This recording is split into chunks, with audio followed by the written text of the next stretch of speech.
ternyata kunci kebahagiaan itu di Quran bukan uang. Kunci ketenangan, kesuksesan itu bukan harta benda, bukan jabatan, bukan kedudukan. Bahkan tidak sedikit orang yang telah mendapatkan kedudukan, bahkan tinggi kedudukannya, masih ingin menambah karena belum merasakan ketenangan dan kenyamanan. Bukankah Anda perhatikan orang-orang yang terjebak dalam korupsi itu, perbuatan-perbuatan mungkar itu, bukankah kalau diperhatikan hartanya sudah melimpah, kedudukannya kadang-kadang sudah tinggi? Apa yang menyebabkan mereka bersikap demikian? Karena ada satu bagian dalam kehidupan yang belum dirasakan kenikmatannya. Kata Allah, kunci untuk meraihnya adalah takwa.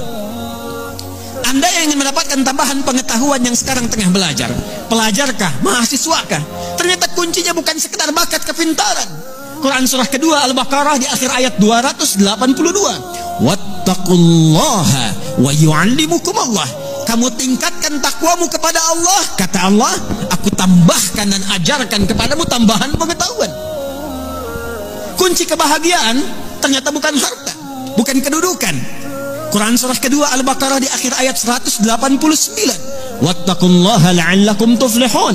Tingkatkan takwamu kepada Allah, kata Allah, aku tanamkan kebahagiaan di setiap etapa kehidupanmu. Rumah tangga bahagia, pekerjaan bahagia, kehidupan sosial bahagia. Hadirin, bukankah yang punya harta adalah Allah? Bukankah yang punya ilmu adalah Allah? Bukankah yang punya kebahagiaan adalah Allah? Tapi menariknya, kita tahu, kita menyadari yang punya ilmu Allah, yang punya harta Allah, yang punya kebahagiaan Allah, tapi kita yang mengatakan itu semua adalah milik Allah, jauh dari Allah. Bagaimana semua itu bisa diraih? Bukankah hukum mengatakan orang yang dekat dengan seseorang yang punya kapasitas akan punya akses mendapatkan kemudahan dari kapasitas yang dia miliki? Orang yang dekat dengan pejabat dibuka akses dari jabatannya. Orang yang punya kedekatan dengan orang yang punya harta dibuka kelapangan untuk mendapatkan bagian dari hartanya. Hukum itu berlaku seseorang yang dekat dengan Allah, apa yang sulit bagi Allah untuk melimpahkan kepada hambanya.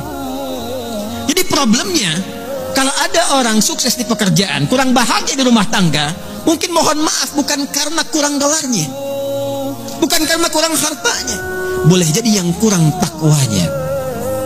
Kalau ada orang yang merasakan kurang mendapatkan kedudukan, bukan kurang tingginya, bukan kurang hebatnya, mungkin yang kurang takwanya.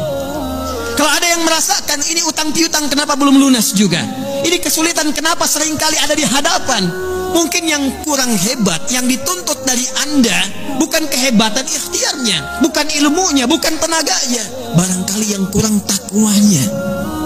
Itu yang menjadikan Nabi seringkali mengingatkan kepada setiap umatnya dari sejak zaman sahabat ridwanullahu alaihim jami'a, yang diteruskan dengan riwayat sampai ke kita. Tidak sedikit kalimat Nabi yang pertama disampaikan nasihatnya, takwa. Al-Imam An-Nawawi rahimahullah saking pentingnya dengan takwa ini menyantumkan nomor hadis ke-18 dari Al-Arba'innya, an Mu'adz bin Jabal wa Jundub bin Junadar radhiyallahu ta'ala anhuma, anin Nabi sallallahu alaihi wasallam qala, ittaqillaha haitsu ma kunta wa atbi' sayyi'atal hasanata tamhuha. Bahkan kata Nabi, kalau Anda ingin jadi orang baik, orang hebat, orang yang mudah didambakan di setiap keadaan, bertakwalah kepada Allah. Ketika takwanya meningkat, keburukannya Allah tutupi, kebaikannya nampak. Siapa yang tidak senang dengan orang baik? Kalau dia pejabat, dia akan menjadi pejabat yang baik. Kalau dia hartawan, dia akan menggunakan hartanya pada kebaikan. Kalau dia ilmuwan, dia akan kreasikan ilmunya pada kemaslahatan.